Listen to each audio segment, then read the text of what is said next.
Carolina Fishing TV, showing you how to catch more fish. Nice fish. Keep on coming with it. Keep on coming. There he is. Oh yeah, look at that trout. Pretty fish right there.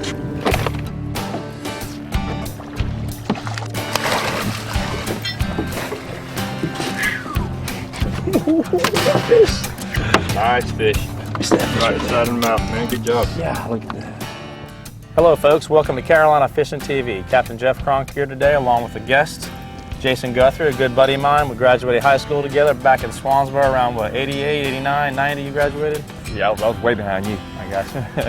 We're here in mid-October at Swansboro. We're going to work our way from the backwater to the ocean, vice versa. We're going to work around looking for speckled trout. Mid-October, we're on a what we would call a migrating population of trout. We've had our first couple of cold snaps. It pushes them down from the upper sounds of North Carolina, Pamlico Sound, Core Sound, the larger rivers, and they start working their way south. They feed their way down south into the inlets and up the rivers as they move south. So we're going to start off around the river here in White Oak and work some of these oyster rocks with some light suspending baits, working 1, 2, 3 foot of water.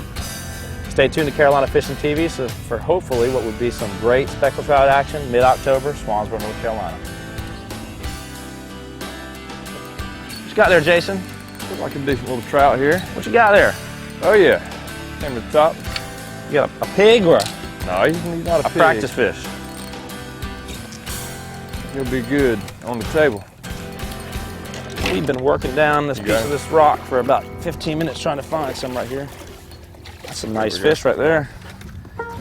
River trout, a little darker. Give me that sunlight there. A little darker right there. You probably go a little over 2 pounds. That bait you gave me a while ago.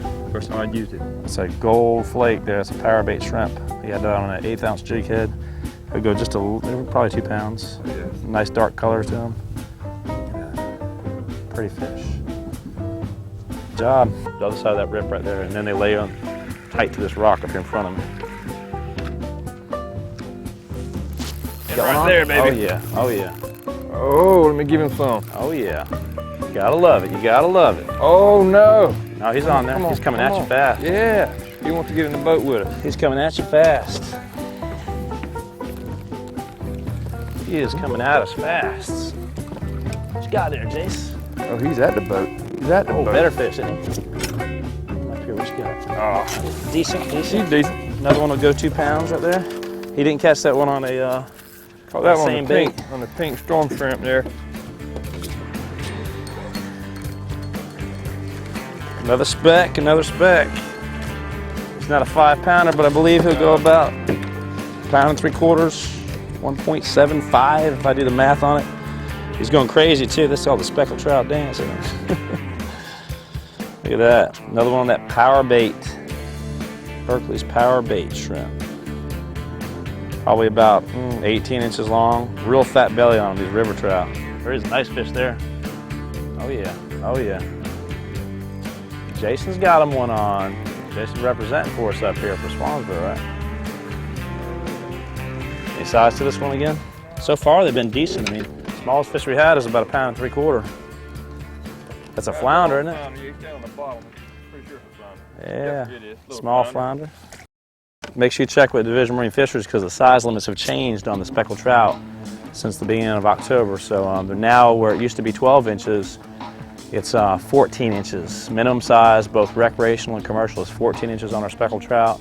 And it's still 10 per person right now. But keep an eye on that because they're working on the trout FMP. There's one there. Oh. They're working on the trout management plan, so they might change those size limits a lot. This might be a red drum here. If this is not a red drum, we got a big trout. But I'm going to say a red drum. You cleared out? If this is a trout, this is a big fish. This is over 3 pounds if this is a trout. He's shaking his head pretty good. If this is a trout, Jace, bud. Ooh. It's hard to tell. He didn't come to the top of the water like a trout would a lot of times. But when they're big and he was hooked in deep water, I'm going to the back of the boat here. He's running for the motor. It's a trout, but he's hooked in the belly. He's actually about 2.5 pounds, but he's hooked in the stomach. Nice fish though. Oh, yeah. Keep him right there, I'm gonna grab him right here. Now, he thumped that thing and I set the hook so hard, I pulled it clear out of his mouth probably and down his body. It actually stuck him right there on his fin. He's not as big as we thought. He's probably, 2 pounds. It's a 2-pounder. But, again, that one hit that weightless shrimp, just about weightless. And we're snapping that bait and giving it 2 or 3 seconds suspend time. The bait was suspended and sinking down real slow. He went to hit that thing. Same time he was hitting it, I jerked on the rod and I must have just missed his mouth, came down and hooked him in the belly. Occasionally that happens. These fish they're working their way up the river. They're getting ready to stage up, for that winter time. And these fish will start moving back up this river and get up in that deep water. Most of our bait will leave. We're in mid-October. By late November, you won't see any mullet minnows around here anymore. By late November, you won't see much for shrimp anymore. They'll have moved out. And the shrimp that are left, any shrimp that are left, any small finger mullets that are left, and the small menhaden, they'll work their way upriver and they'll get into the narrows where everything gets deeper.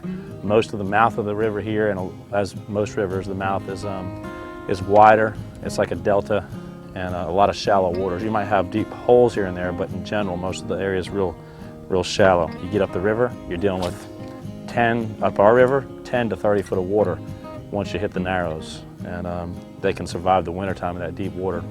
Dark, muddy bottoms, deep water, and there's always something to eat up there all winter. So we're catching these fish about midway upriver up and down these oyster rocks, working the back of these eddies, these little tidal pools coming off these oyster rocks, and catching them as they're in the middle of staging up. So,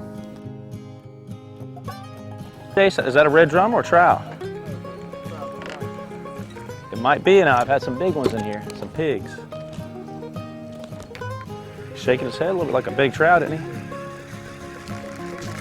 Shaking his head like a big trout. Stick the power pole down.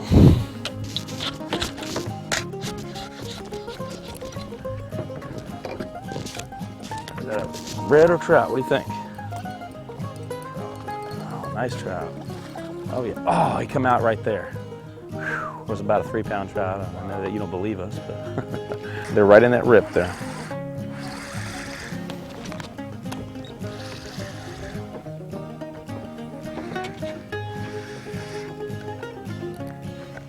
Doesn't feel like a real big one, but it feels like a trout. Oh yeah, he's decent. He's decent. Not too bad, not too bad. I'll get him. You go ahead and take a shot up there. Got him. Pretty shot. Man, we got a beautiful afternoon. The wind is laid down to nothing. It's just gorgeous out here. There's not even a breeze. These oyster rocks up here, the eddies are forming real perfect off these oyster rocks. You can see them all around the boat out here. We just moved around and this little piece of oyster rock getting ready to come out of water there and a little rip off the edge of it. And right in that rip, 2 casts in that rip and he was there. He's about 1.75 pounds. Nice fat belly on him. Pretty river trout. That one hit a power bait shrimp. That gold flake, little 16th ounce jig head. Just bouncing off the bottom. Pig right here. It falls off real quick to 4 foot of water. Caught him from the sunlight to 30 feet left of the sunlight.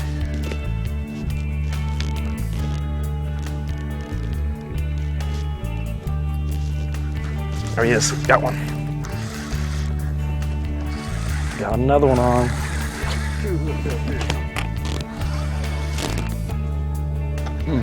Oh, he's going, he's going.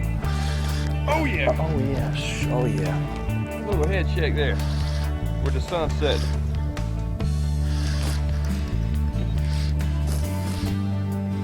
Mine's going to the back of the boat.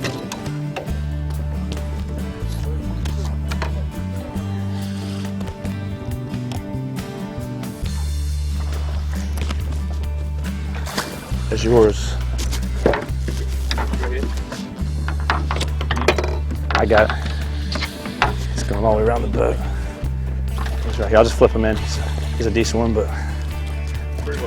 Oh, nice fish there. He'll go 2.5 pounds right there, this one. Bring that one over here, Jace. me show you how much bigger my fish is than Jason's right here. Watch this. Hold your fish out there for the camera there. Look at that. See that? And watch this fish right here. See how much bigger he is? That's a nice fish there. He'll go probably about 2.5 pounds. Jason's got one about 1.75 pounds there.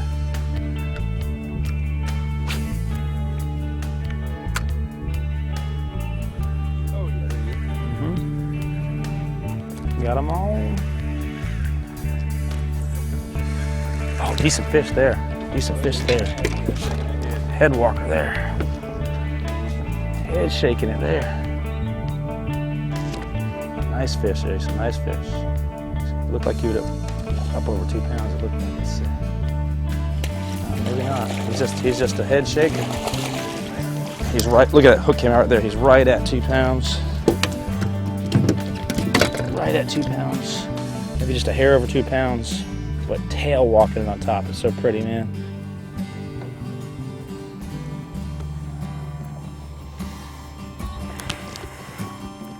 Jason just he was talking about the fact that he just hooked that fish up right off the edge of this rip in front of us here. The rip is formed by the tip of the oyster rock.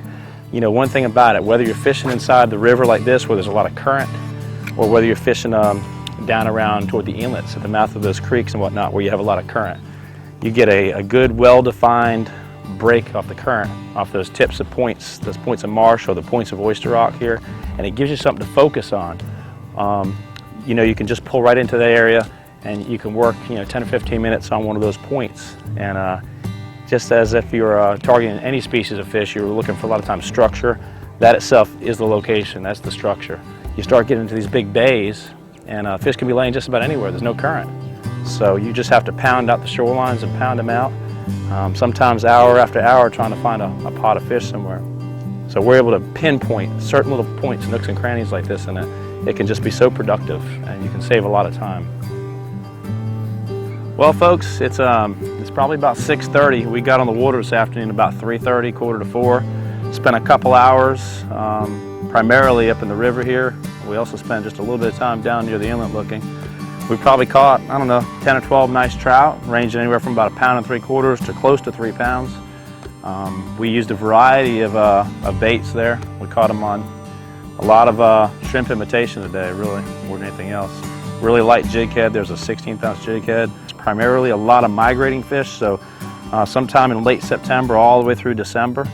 And that's our major trout bite. We do catch some throughout the other part of the year, but that's our primary trout bite for us here in Swansboro. This should go on for another month. It's going to be fun. This is just exciting.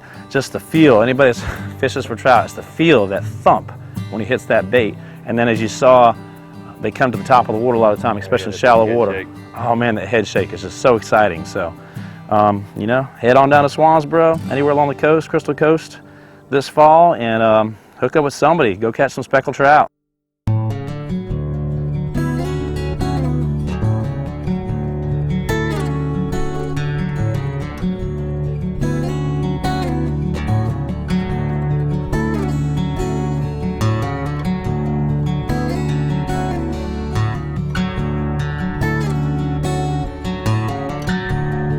All right, folks, we're back here at Dudley's Marina here in Swansboro, and we just laid out our fish from this afternoon. So we thought we had about 10 or so. We ended up with a good dozen. Probably the smallest trout we have is about 1.5 pounds or so, and some of the bigger ones are up there close to 3 pounds. What we're going to do is take just a minute or two to show you how to rip these fish up, how to clean them. There's a couple of different ways you can do that depending on how you're going to cook them.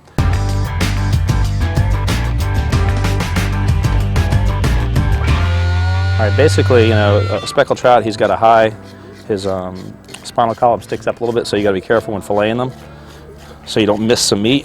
But cut them high around the top of the headline and down low to the belly, and just run the knife right down the edge of the belly. You don't have to go real deep, just break the skin. Same thing on the back of the fish. Just break that skin. Now, I didn't scale this fish because I'm going to go ahead and rip the skin off. And once you break that skin, just slide it right along the edge of the spinal column. You can feel it with the knife. Then if you raise that meat up, there's the spinal column. You want to just kind of pop it up over that spinal column, that knife, so you don't miss any meat. And then you can come down the back side of it, real close to that stomach. We've got almost every bit of meat you can get off from that fish. Now you can leave the tail attached a little bit if you'd like to, if you're going to take the skin off like we're going to do. I'm going to just take it off because it's kind of in my way here. And then just take that knife and run it very flat against the table. And with a sawing motion, just a back and forth sawing motion, pulling back on the skin. You don't want to get on too much of an angle down on the knife or you'll cut that skin. Trout has a real thin skin. Just back and forth pulling on that skin. And you get all that skin off from there. And you've got a boneless, skinless fillet, almost boneless. All you have to do now is just slice out that belly bone right there. There it is. And there's a boneless, skinless fillet, speckled trout. If you want to, a lot of folks like to leave the skin on to hold the meat together. And Jason just took this one, if you didn't notice it, and he scaled this entire fish on this side. And you're going to do the same thing. You can fillet that meat off. Only difference is you're really just going to leave the skin on. A lot of times that helps if you're, if you're cooking on the grill. Leaving that skin on helps leave, keep the juice in there, keep it moist from drying out. And again, you just want to take out that belly bone. Quick slice that out. And you have the same piece of meat. There's the same piece of meat. One's boneless, skinless. The other one's boneless and has got the skin on. So if you're grilling it, it'll help keep that meat together so it doesn't fall apart on the grill on you. And we usually season those up, lay them face down on tin foil, and with the skin up, and that skin on the surface of it will keep that moisture, like a moisture lock, hold that moisture, those juices in that fish, and keep it from drying out. If you like it crispy, 2 or 3 minutes on one side, flip it over, and then and let the surface get a little crispy. So that's pretty much it. And obviously we'll clean both sides of the trout. We appreciate you folks tuning in today to Carolina Fishing TV. And like we said, the fall months, come on down to Swansboro, anywhere along the Crystal Coast, and get on board with somebody, get out there and look for some speckled trout.